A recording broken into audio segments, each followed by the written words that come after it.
Good evening and welcome to the Spanish Fork Police Department's annual awards ceremony. It's a privilege to be here this evening for the purpose of recognizing and honoring the outstanding accomplishments of the men and women of the police department. It's an honor to serve side by side with individuals who are dedicated to protecting our citizens, our schools, our families, and our loved ones. You do what you do for the betterment of our community. Your actions indicate that you strive to protect the rights and liberties of our citizens. You do it with a smile on your face and pride in your heart.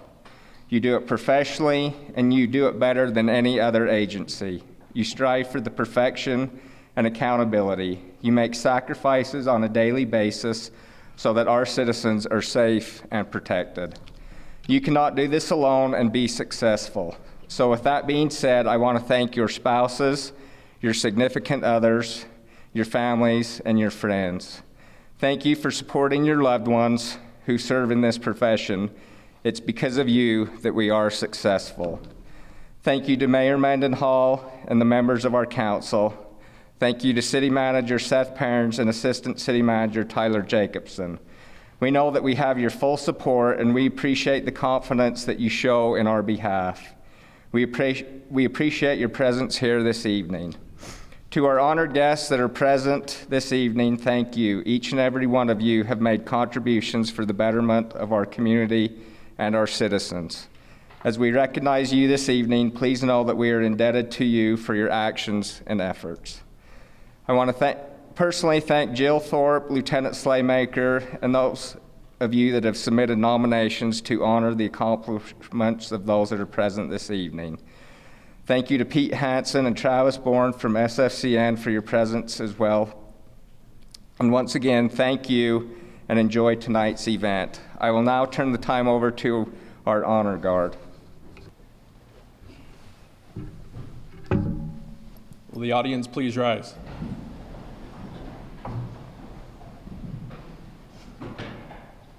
Honor guard, attention. Port arms. Forward, march.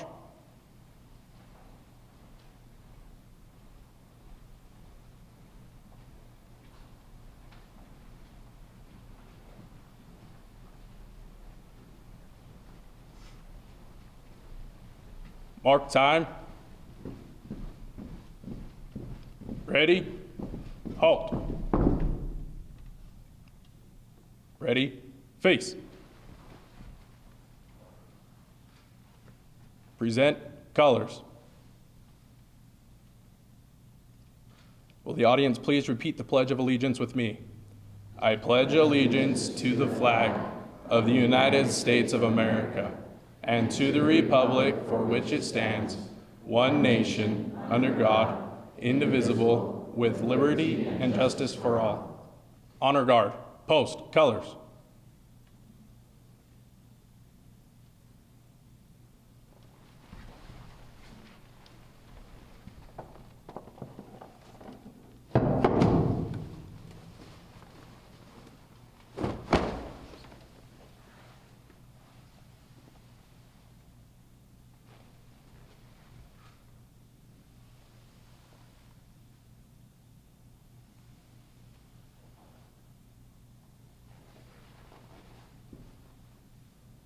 Port arms. Right face. Forward march.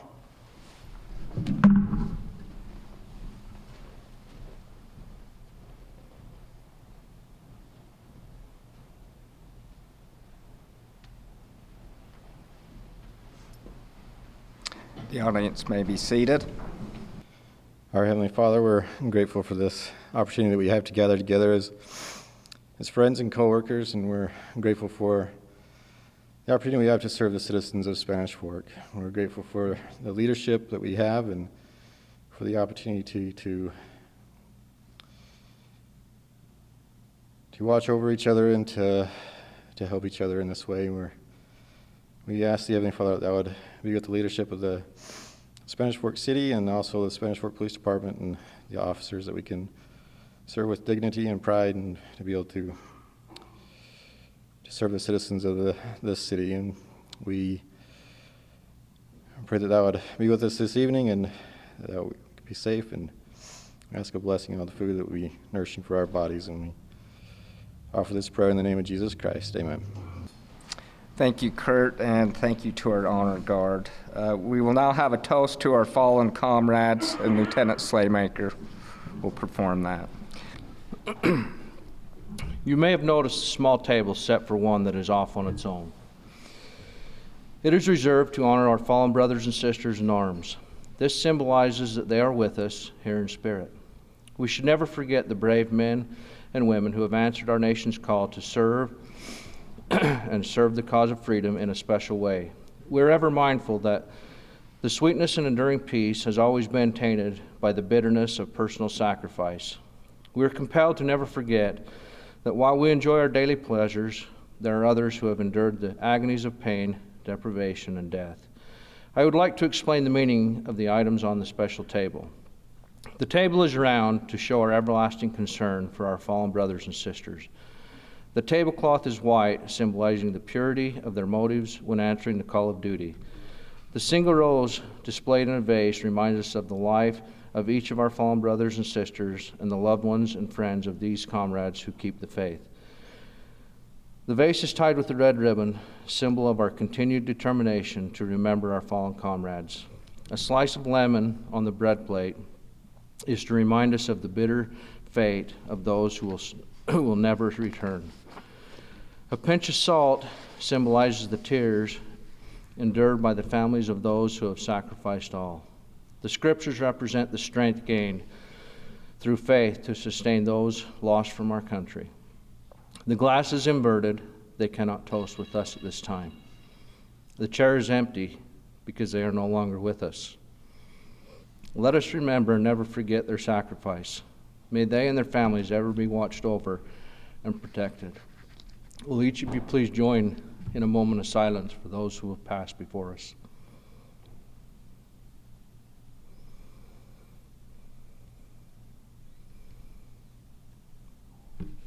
Thank you. Yeah. David submitted a unit citation award for Officer Clint Peterson. Clint's not here this evening, but Dave will still read the nomination. I would like to recognize Officer Clint Peterson for his significant contributions in organizing training and setting the standard for the NOVA program. Officer Peterson continues to show dedication and commitment to students, staff, and the community. Officer Peterson exemplifies being a positive role model by building strong relationships, ensuring safety on school grounds and in the community, and volunteering his time to extracurricular school activities. His passion and love for the students and staff at each of the elementary schools shine in all aspects of his job. Officer Peterson is a mentor, educator, and law enforcement officer while seeking opportunities to serve his school community. Officer Peterson has been instrumental in helping to protect the students and staff, investigate any threats made, and bring those individuals responsible to justice. But Officer Peterson provides much more than a law enforcement presence in our school district. He provides a vast array of programming for the students to help them learn to make smarter decisions in their everyday lives. He is the NOVA Nurturing Opportunities Value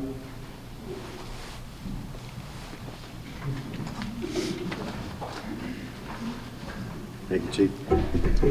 and accountability instructor. Officer Peterson's class exercises consistence of teaching about problems at home, bullying, confidence, and life goals, to name a few.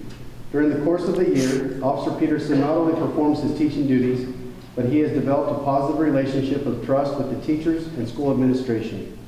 He always represents Spanish Fort Police Department in a positive light that has helped to greatly increase the trust and respect that the schools have for all of our Spanish Fort police officers.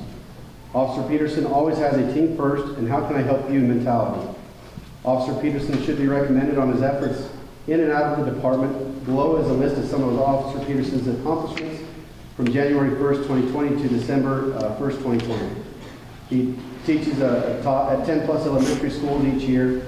Those included are Sierra Bonita, ALA, East Meadows, Larson, Spanish Oaks, Rock Bank, Reese, Park, Riverview, and Canyon Elementary Schools. He teaches approximately 30 fifth grade classes 4 to 5 times a week for the duration of each school year. Teaches and graduates approximately 900 students each calendar year. Organizes and runs approximately 10 annual K-9 safety assemblies for the elementary schools. And continues to work patrol, traffic, and any other positions necessary to help Spanish Fork Police Department. Based on my observations and the resounding positive feedback given from the schools and kids who attend NOVA, I would like to recognize Officer Peterson for his outstanding accomplishments, and I recommended that Officer Peterson be awarded the Spanish Fork Police Department Unit Citation Award.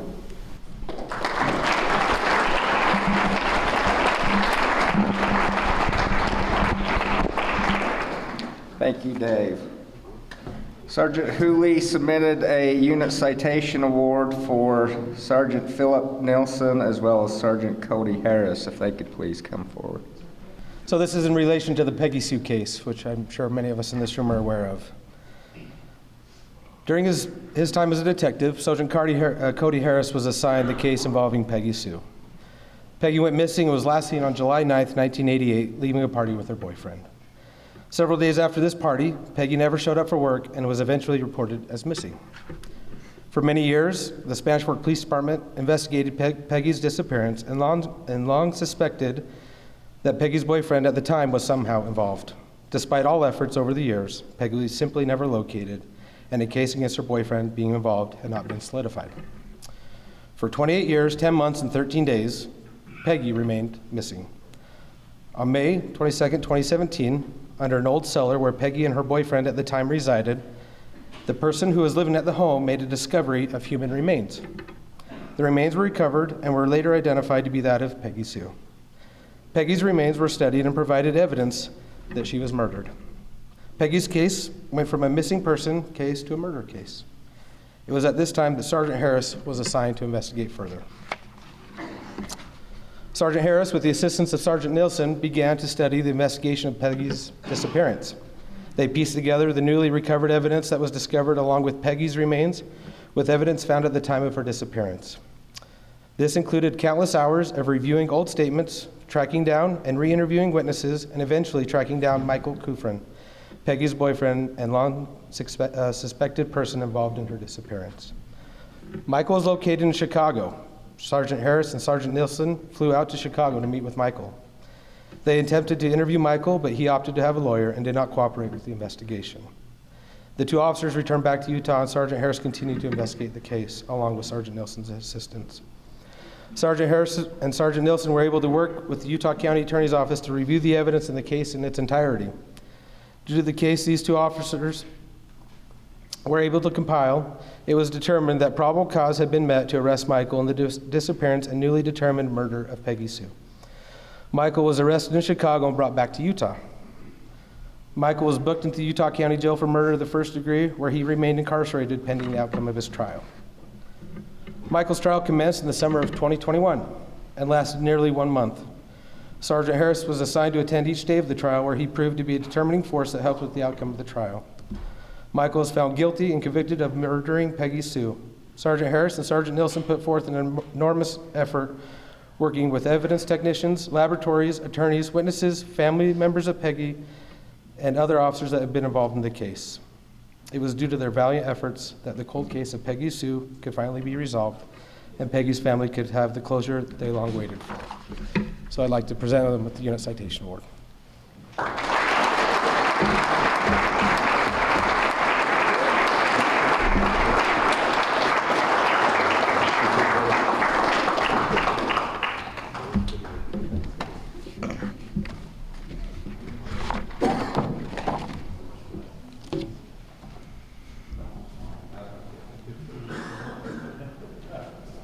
Next, can we get Chad Grunander, Jared Perkins, Kimberly Durfler, and Carl Johnston to please come forward. Sergeant Harris has submitted a Citizens Award of Appreciation for their efforts in this same incident. In 1988, Peggy Sue case was reported missing from Spanish Fork. Lieutenant Carl Johnston worked the case. Since the time of Peggy's disappearance, Carl had the case file on his desk, on his mind, until the day he retired. Due to Carl's diligence and detailed case file, we were able to continue investigating the case just as if he were still here or still employed here. In May of 2017, Gordon Kazir, a Spanish Fork resident, reported that something was amiss in his yard at his residence. He lives in the home that Peggy and her boyfriend, Michael Cuffrin, lived at the time of her disappearance.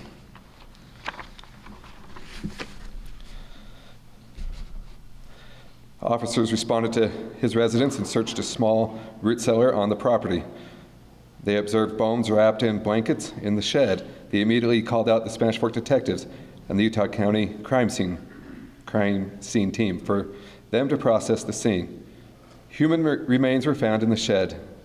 These remains were sent to the Utah State Crime Lab for processing. The results of the testing showed that the remains were that of Peggy Sue Case. At this point, Sergeant Phil Nilsson and I flew out to Chicago, where we interviewed the suspect, Michael Cuffrin. A warrant was issued for Michael, and he was extradited to Utah and booked in the Utah County Jail. Many hours were dedicated to this case. After many postponements, a trial was held in July of 2021. Michael was tried for homicide of Peggy.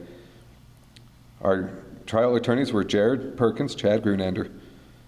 The paralegal for the office was Kimberly Durfler. These individuals worked countless hours to prosecute the case. During the entire process, I felt they went above and beyond to keep us included and valued our opinions. They stayed in constant contact with Peggy's family, which was genuine and sincere. After the verdict was read, we met outside in the hallway. I was impressed to see how Jared and Chad interacted with Peggy's family. I could tell they felt some type of bond or connection with them in the case. About a week after the trial, I was able to speak personally with one of the jurors. This individual mentioned to me how impressed she was with the professionalism of the prosecutors and how they carried themselves with class. In my entire career, I have never had better communication or involvement with the prosecutors on a case.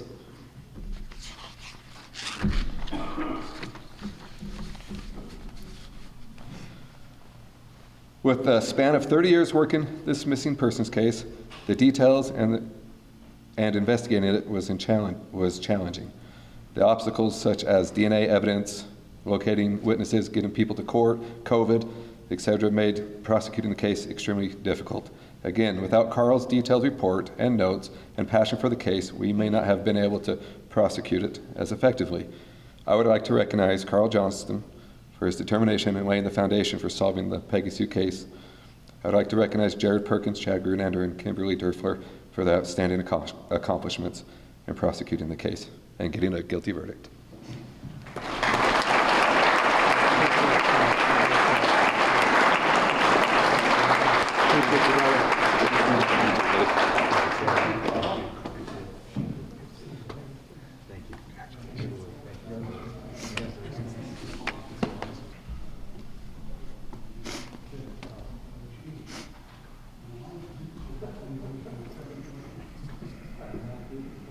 Wyatt Chardine and David Bowen, would you please come forward?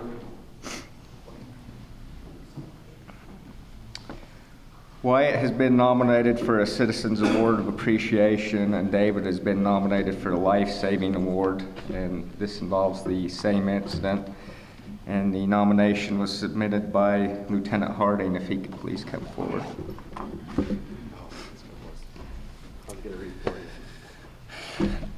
So this is kind of a really unique and great opportunity for us because we really love to acknowledge and honor those of our officers who step up and do some amazing things. But in this situation, we also get to do the same thing for one of our city employees, which is really cool.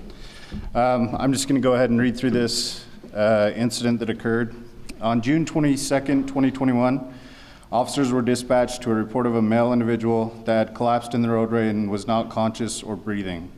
All indications were that the patient was in cardiac arrest. It was reported that CPR had been initiated on the patient prior to officers arriving on scene. When officers arrived on scene, they found Wyatt Chardine, a Spanish Fork City employee, administering CPR to the patient. Wyatt reported that as he was driving by the area, he heard a female screaming. Wyatt stopped to ask what was wrong and if he could help.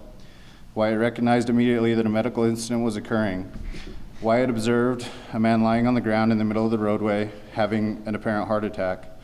Wyatt immediately and without hesitation began rendering medical aid to the patient by administering appropriate CPR. Officer Bowen responded to the call and arrived within 2 minutes of being dispatched. When Officer Bowen arrived on scene, he relieved Wyatt and continued to administer CPR to the patient. During this time, Wyatt continued to assist Officer Bowen by preparing the scene for the arrival of EMS personnel. Both Wyatt and Officer Bowen continued their efforts until life-saving measures were taken over by EMS. Due to the efforts of Wyatt, Officer Bowen, and EMS personnel, the patient regained a pulse and was transported to the hospital for further treatment. It is my opinion that the quick action taken by Wyatt and Officer Bowen in administering appropriate CPR and other life-saving measure during this incident directly resulted in the preservation of the patient's life. I therefore nominate Wyatt Chardine for the Citizen Award of Appreciation and Officer Bowen for the Life-Saving Award.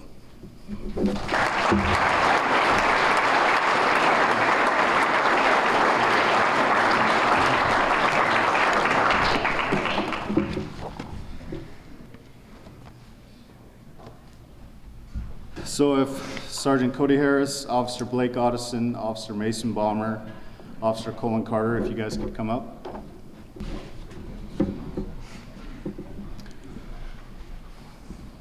This is another life-saving award nomination for these gentlemen up here. On June 22nd, 2020, at approximately 23:40 hours, officers with the Spanish Fork Police Department were dispatched to the Beto's restaurant located at 641 East Kirby Lane on a report of a 50-year-old male individual that was not conscious and not breathing. It was reported by dispatch that CPR had been initiated. Sergeant Harris, Officer Balmer, and Officer Otteson arrived on scene within approximately 30 seconds of being dispatched. Sergeant Harris and Officer Balmer immediately began administering CPR to the patient while Officer Otteson collected medical equipment to assist the patient. Officer Otteson prepared the AED for application on the patient. The AED advised that no shock was advised. At around this time, Officer Carter arrived on scene and also assisted with administering CPR to the patient. After EMS arrived on scene, Officer Otteson retrieved the gurney and the auto pulse machine from the ambulance in preparation to transport the patient to the hospital. The other officers on scene continued to administer CPR to the patient as EMS workers administered medication and other life-saving efforts for the patient. All officers on scene assisted with positioning the patient on the auto pulse machine and onto the gurney in order to expedite the transport of the patient to the hospital. The patient regained self-sustained cardiac activity and was transported to the hospital where it was discovered that he had suffered a heart attack. It is my opinion that the quick actions taken by Sergeant Harris, Officer Otteson, Officer Balmer, and Officer Carter in administering appropriate CPR and other life-saving measures during this incident directly resulted in the preservation of the patient's life. Therefore, I nominate Sergeant Cody Harris, Officer Blake Otteson, Officer Mason Balmer, and Officer Colin Carter for the life-saving award.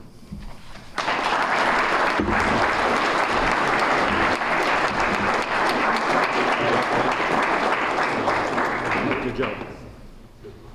Thank you. Good job.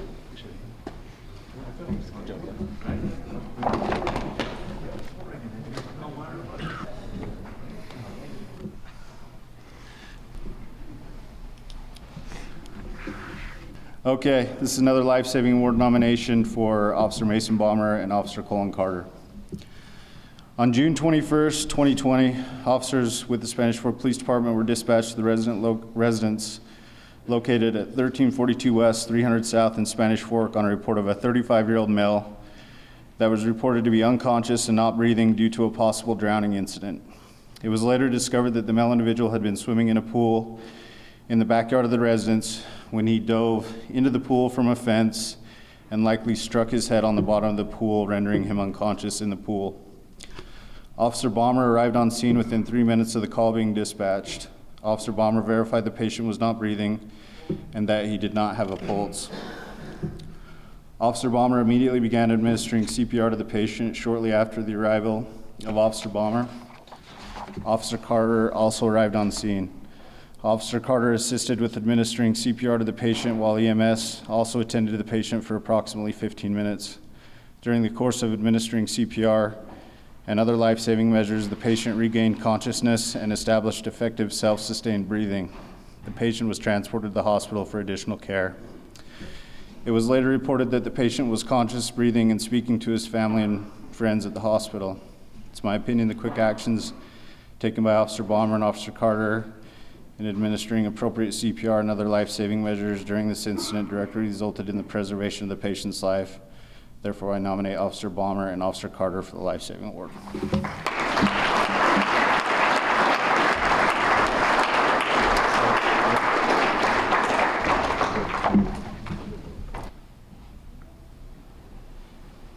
Will Officer Dallas Smith and David Bowen please come forward?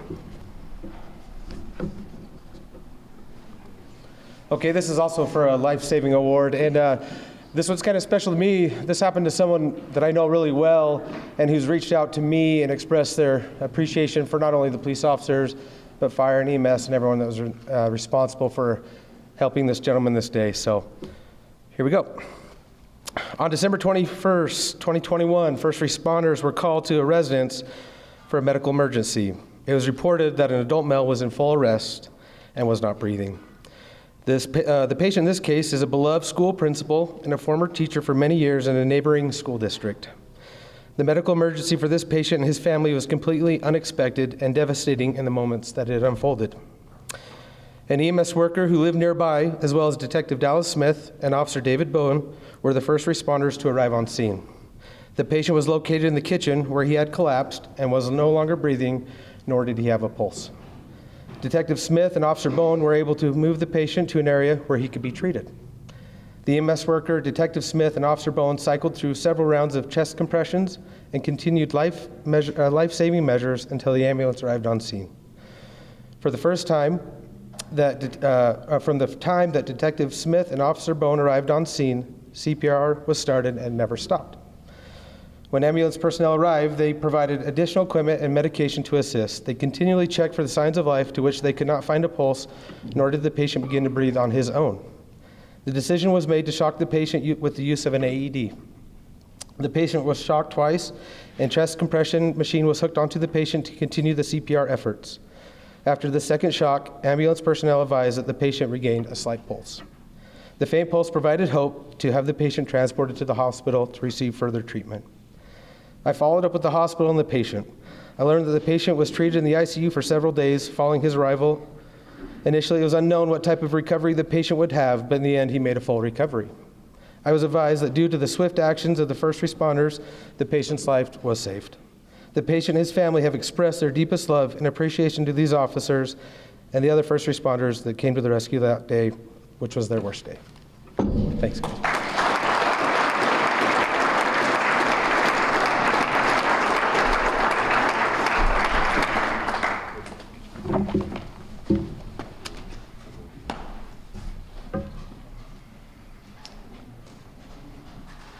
This year, Dustin is our one and only officer that completed the Physical Fitness Award, and he is being awarded the Superior Fitness Award. And he was, a couple of years ago, he was previously awarded that as well. So I'd just like to congratulate Dustin and his efforts with that.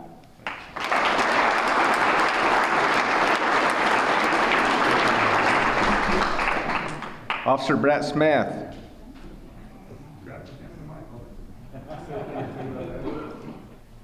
Officer Smith has completed the requirements for advancement to Officer 2, and we would like to congratulate him with that advancement. Thank you, John.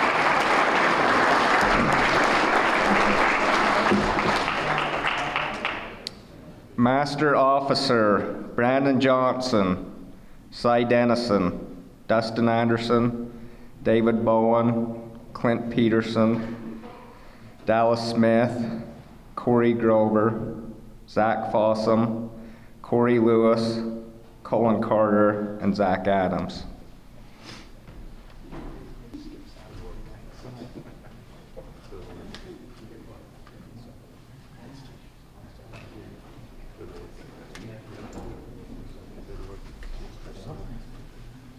Now we're going up. Yep. Is that what we're doing?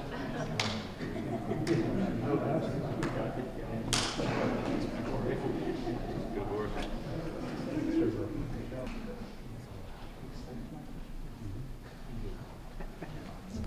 And new members of our honor guard, Jorge Morales, Marcus Benhoff, and Ben Besendorfer, please come forward.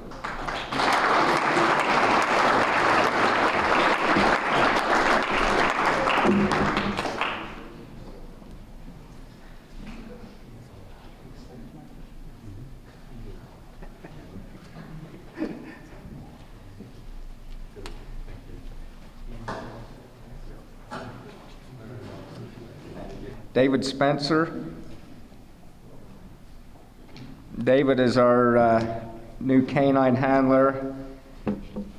And Maverick, correct? That's your partner? Yep. So we'd like to congratulate David on this advancement and what he's done with our canine program. Thank you, David.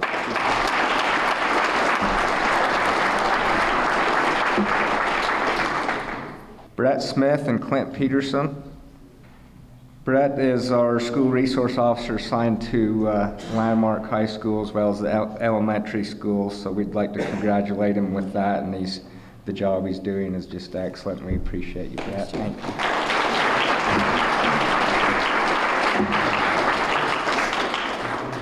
Wyatt Davis, Owen Leifson, Jorge Morales, Brandon Beebe, Trevor Thompson, Zach Adams, David Bowen, Dallas Smith, and Cade Harding.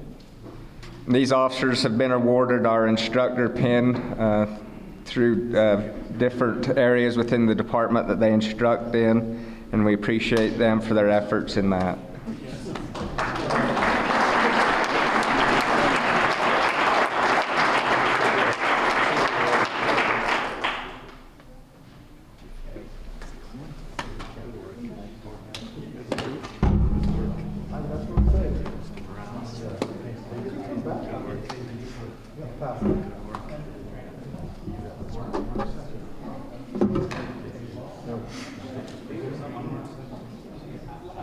Let's see, will Wyatt Davis, Jorge, and Brett stay up here?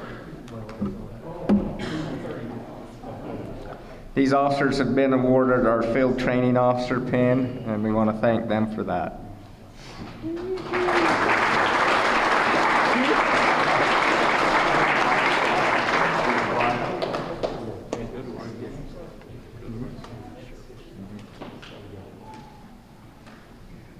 Brandon Johnson. Brannon was nominated and awarded for the Utah Narcotics Officer of the Year Award in 2021, and we want to present him with the pin for that. Thank you, Brannon, for your diligent efforts and what you do to combat drugs. We appreciate it.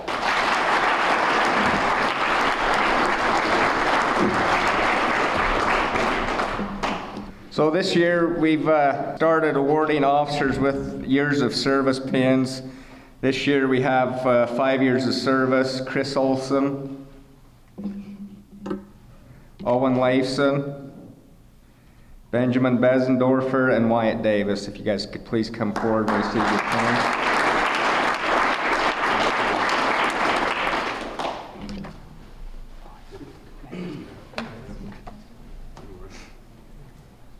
Our 10-year award winners, Brannon Johnson and Cy Dennison.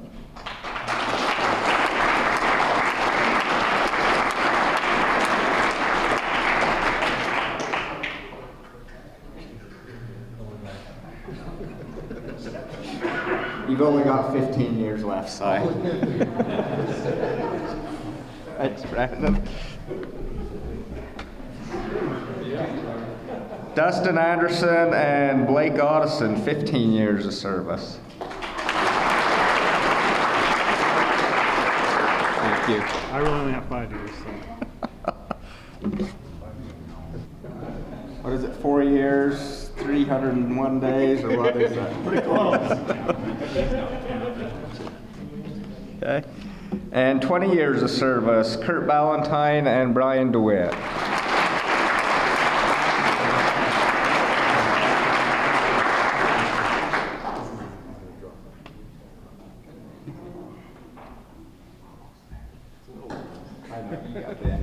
All right.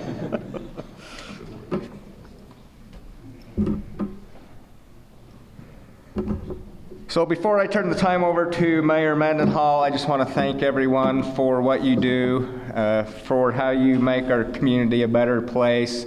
what you do for our citizens, it does not go unnoticed.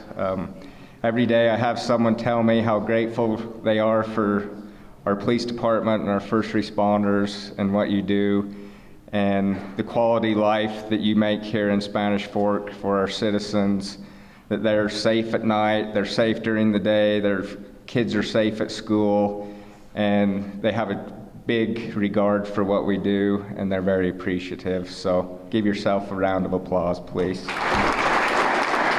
Mayor Mendenhall.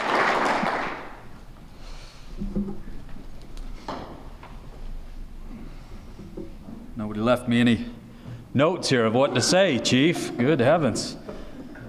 First, before I say anything, with our old police chief in the room and our new police chief in the room, can everybody just give them a round of applause for their leadership?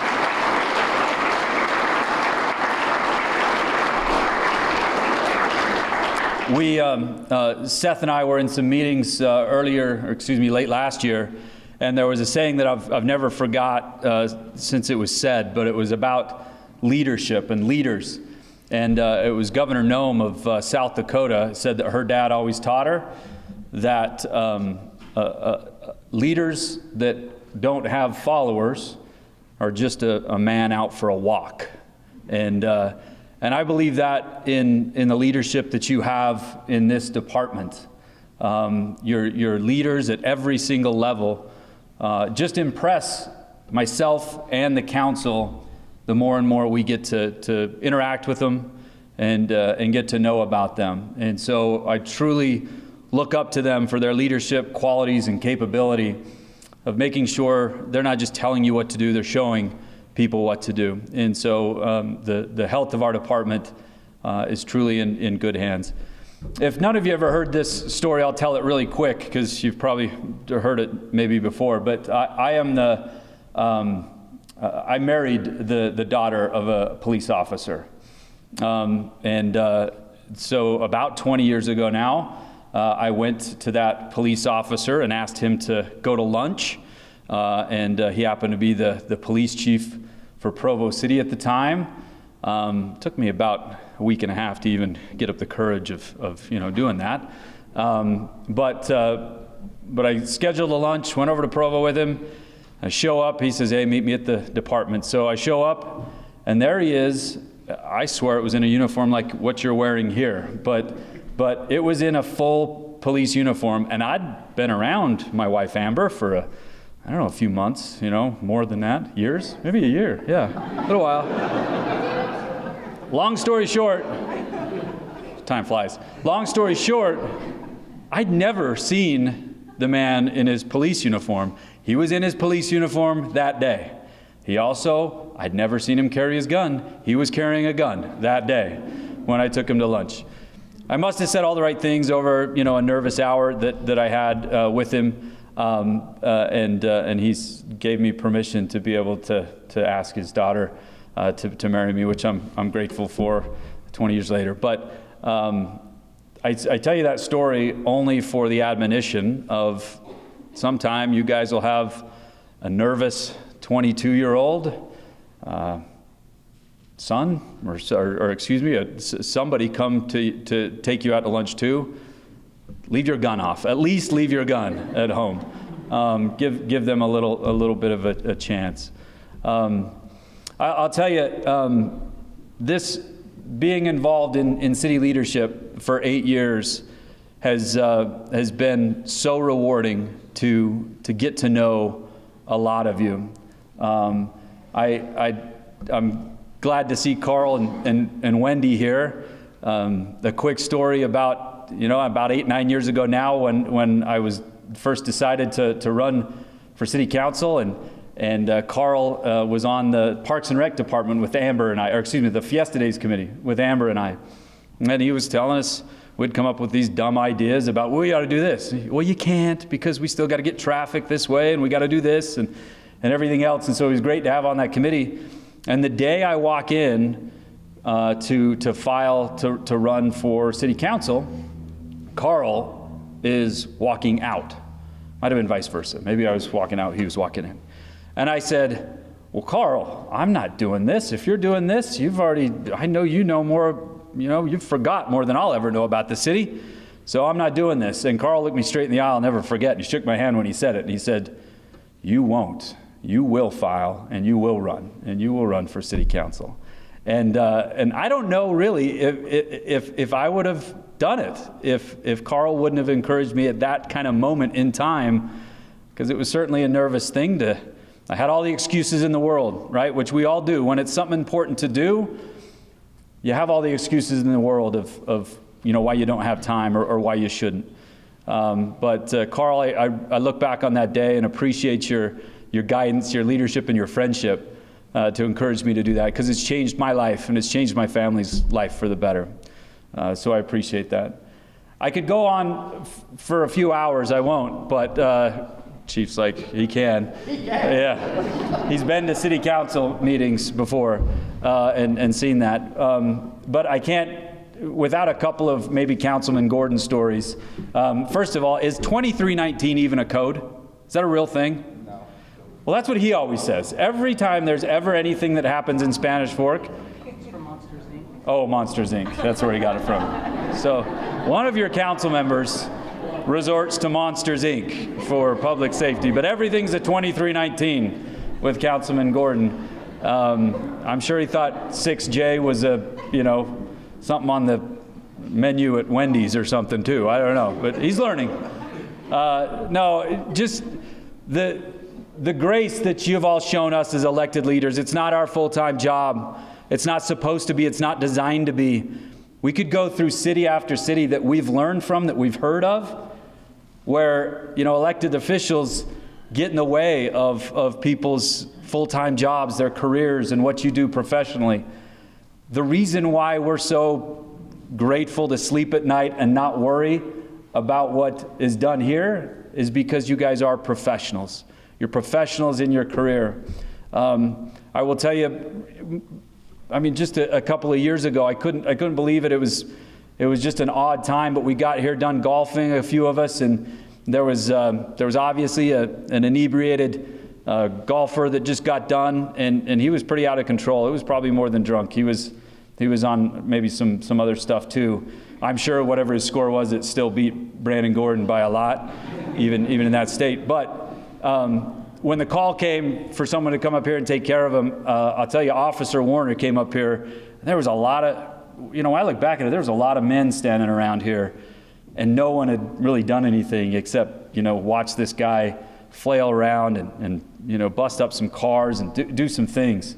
Officer Warner pulls up in his vehicle, gets out, and handles that guy in 10 seconds. 10 seconds, gets him taken care of around and cuffed and handled a situation that was spiraling out of control really quick. I know that's normal, completely normal to what you guys do and see every single day, but I'm telling you, from the public to see the professionalism of what you do day in, day out, it's something else. It's something else for us to watch. Chief and Chief Johnson as well have been kind enough to include us in trainings and different things. And we know it's pretend, but we're nervous. We're completely out of our mind nervous. Brandon's not. He says, yeah, he takes it. The taser wasn't pretend. Yeah, it didn't feel pretend, did it? Which that's coming up. We hear that's coming up again in March, and Councilman Gordon's running for county commission, so he's ready to go again for that. So just call him up and get it done. But no, in all seriousness, thank you for your service. Thank you for your leadership, your protection of this community to give us peace of mind is why Spanish Fork is such a great place to live. We told 8th graders today when we asked them about, hey, what do you like about Spanish Fork? And they start rattling off things that deal with Parks and Rec and fun things, right? But a few of them, a few very bright 8th graders, made a point of how professional our public safety department is. And they knew that was the most important thing. And so we encouraged them and told them that's what government's supposed to do, is make sure that your police force, your public safety is there to take care of everyone in their very hour of need so we can do all the funner stuff in a community. And so for that, from the mayor, from the council, thank you so much for your leadership, your friendship, and day in, day out, the professional job you do. We are here to support you.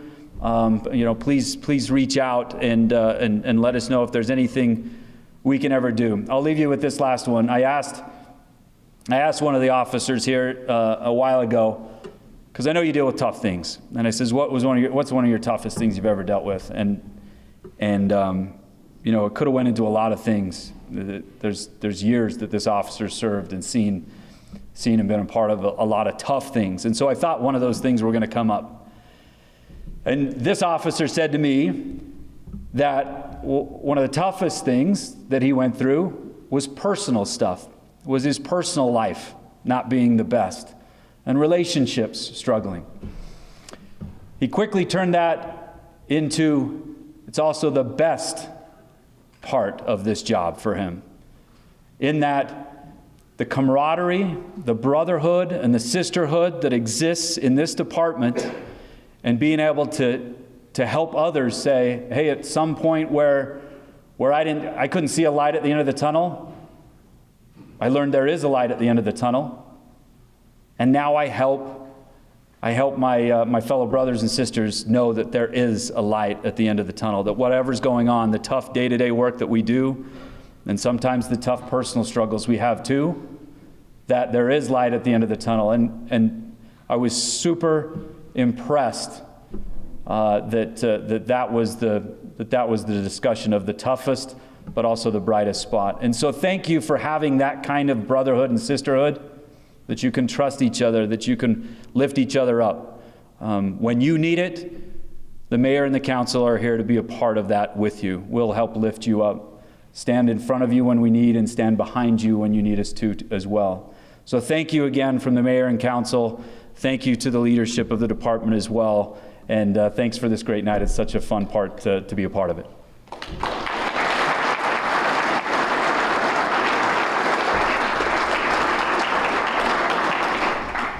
Thank you, Mayor. And Amber, I have two daughters that expressed to me they know how it is to be the daughter of a police chief.